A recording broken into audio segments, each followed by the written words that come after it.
Mr. and Mrs. Hearst, the 5 sons, in the early 20s. But around 1926 or so, there was a separation, and nobody knows the exact details, but Mrs. Hearst remained on the East Coast, and Hearst was living here. He had married Davy, so he'd met another showgirl. So Mrs. Hearst was a lovely showgirl. He met her in 1900. They were married in 1903, and they had the 5 sons. And she was a New Yorker, and also Mary Davies was from New York, and she was the showgirl. But she was eventually just the woman in his life. She was the hostess.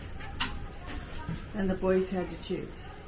Well, they really were mostly on the East Coast with their mother. They were here as visitors, but they never actually even lived here. They grew up on the East Coast, went to school. They visited in the summer, and as they got older, they were here more and more, as married men. But most of them they liked Mary. She was kind of similar age.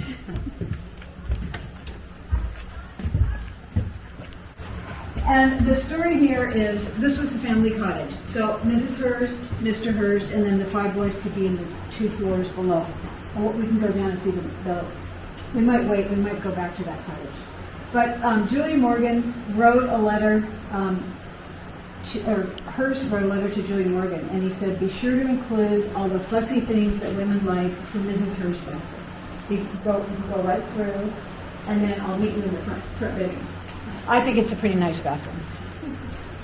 For being under the Yes, exactly.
With undoubtedly 1 bed, but because the family used this, once it became a monument, the early years it wasn't open for tourists because it was reserved for the family.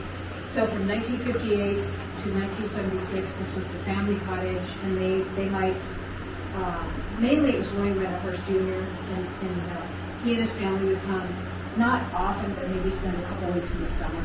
So it wasn't actually a tour. And here's George Hearst as a younger man.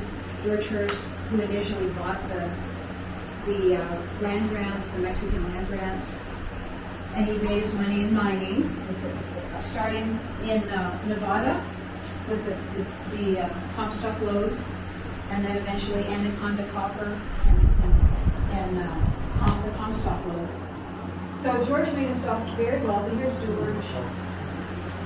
He was from Missouri. Came out during the gold rush, struck it rich, not overnight, but he bought land here. He thought maybe there'd be some mine, some sort of precious metals. There is some cinnabar, there's some mercury, there's no cinnabar mines, but nothing like gold or silver.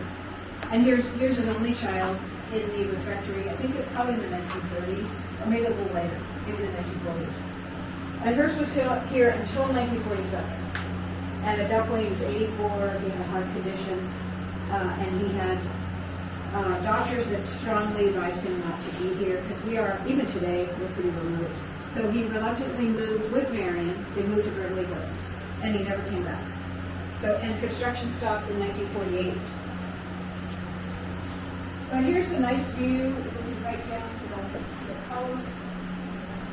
There's the view that we love, and the reason that we love up here. And that's the airstrip. The family, actually, sometimes you see the hangar, and it's a ski, it's a long ski airstrip. The original airstrip was today the parking lot of the visitor center. And then there was, I've never seen a photograph, but there was another airstrip somewhere a little bit south, which is no longer there. So we're looking at Hearst property, ranch, the Hearst ranch. And there's an airstrip on the east end of the property? Well, Over by Camp Roberts? Yes, hold on. So he did have the hacienda there, which had to be sold because he didn't have the financial problems. And there was an airstrip there. So the story is that sometimes he had a lot of guests. He liked to see everybody in horseback, so they could ride out there. And a lot of people were not experienced riders, so they were tired or sore. They could actually be somewhere. That was the hacienda, but now part of Peter Liggett. So that was the part of the ranch that he sold. And then it's hard to see, but House of Coffee magazine and Coffee Science, those are Hearst magazines. And still published today by Hearst. The Hearst media based in New York. And it's cosmopolitan, good housekeeping, Harper's Bazaar, Town Country, House Beautiful. And this is the sitting room. It's a plaster ceiling designed by Julie Morgan and Dave Rowe here in wartime. Molded plaster that was painted and embroidered. You would think it was wood, but this is Julie Morgan. And the really good craftspeople that were, there was actually a father and son, they were Dutch, the Randolph family, and they were in charge of all of the plaster molding. There is a lot of plaster. Surprising amount of plaster. And then first right here.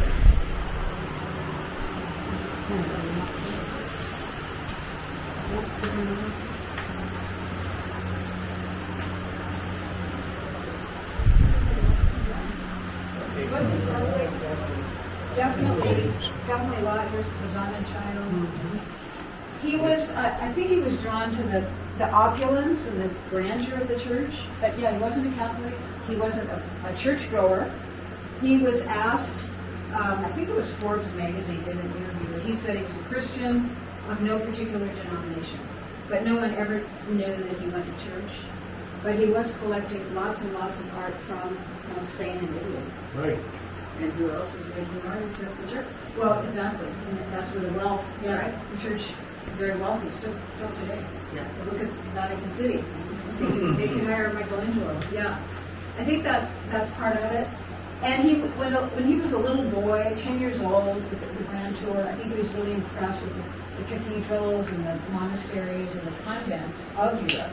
I think those buildings seemed to really make an impression on him. And he didn't start building here until he was 56. So building was pretty rapid. The cottages all started in 1920, and they were workers on all the cottages. So he wanted to see results. And his bedroom, very, maybe not as fussy, but exactly the same floor plan.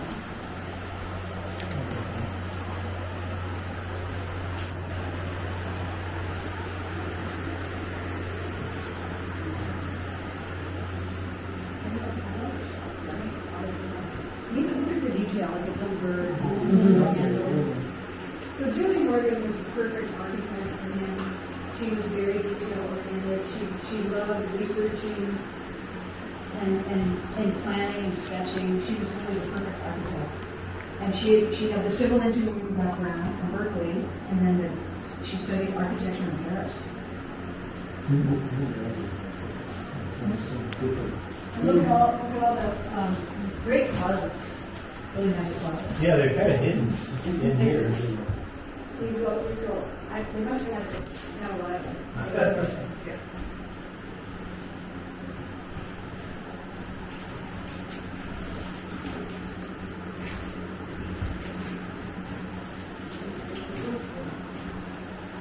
So we can go down here.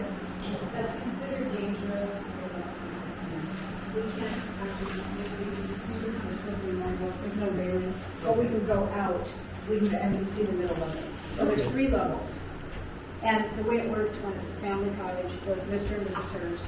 The boys could be in the middle level, but also the very bottom level. And then when Hearst was with Marion, they left the hilltop during World War II because they were a little nervous because they were pretty visible here.